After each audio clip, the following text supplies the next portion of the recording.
I'm Isabella Breda, the editor-in-chief of The Echo, Cal Lutheran's student newspaper. This week, reporter Zeyma Martinez comes on the show to discuss updates to the student handbook that took place this summer. These updates were the first to include students' voices.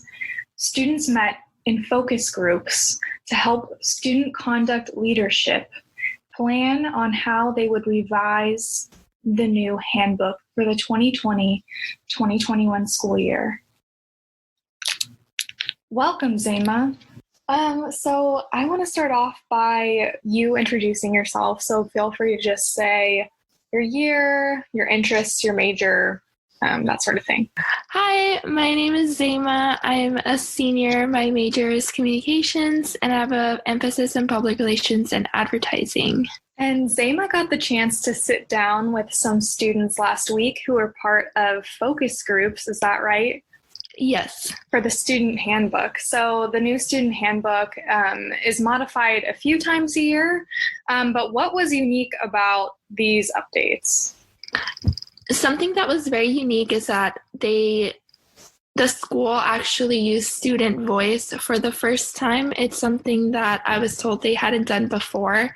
And I think it's really cool that they involved students in the process and that they not only implemented their changes, but actually listened to what they had to say and the things that they cared about. And when you say they used student voice, what did that process look like? How did they get students involved?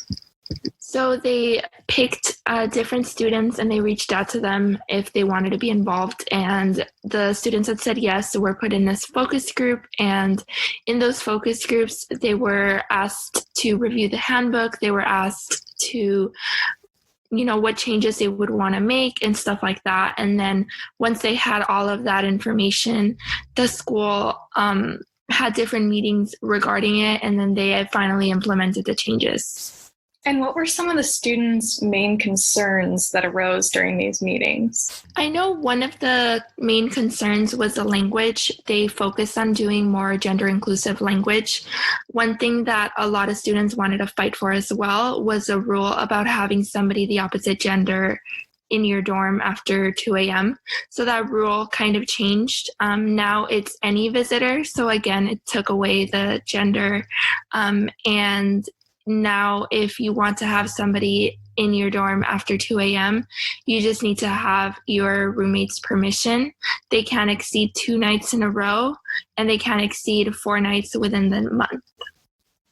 Okay. And were there any other changes to the language within the handbook? I think it was just mostly gendered language. They removed his and her, and then they changed it to their. And what did your sources say the importance of this removal of gendered language was to them? Why was it significant? I don't think they talked too much about it. They just mentioned it, but I do know that they see the importance of gender inclusivity and making sure that everybody feels welcomed and everybody feels included. And I think that's a huge step for the school to do that, especially in the student handbook, which is something that is pretty important. And it's something that everybody should read, or at least it's something that it's referred to a lot. I think it makes a huge difference for the language to be gender neutral.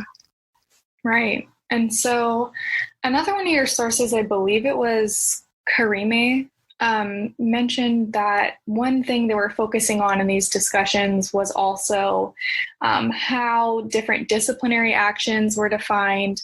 Can you talk a little bit about that? Yeah, so Karime actually said that they used to have a very clear guideline of what you would, what the consequences would be if you were caught with alcohol on campus or if you had any of that, and there wasn't any clear guidelines on sexual harassment and what the consequences would be. So one thing that they focused on is making sure that just like there are consequences for alcohol because of the school's alcohol policy, that there would also be a set clear consequences outlined in the handbook for any sexual harassment. I think it's cool that they have a more clear set of guidelines for sexual harassment because it shows that the school finds it very important, and it shows that, the school sees it as a serious subject. And I think that, hopefully it'll be eliminated little by little if people see those consequences. Right. And was there anything else, any significant changes or anything that you think is important that students know that has changed?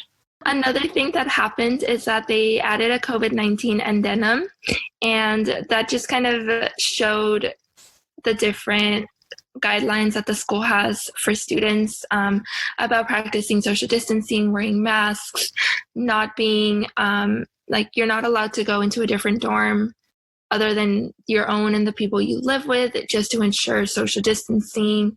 And I think it's really important that the school outlined that and that they were able to update that because we are living in COVID times, and, it shows that the school wants all the students to be safe. Right.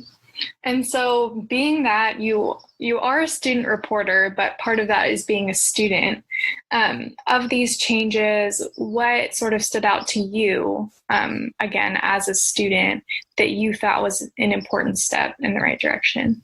I think two things mostly stood up to me. The first one was the language. I really love that the school focused on changing the language throughout the whole handbook, because I know that it could be a whatever thing to a lot of people, but I think that it really does mean a lot, and it is a step forward to creating a more inclusive environment within the school.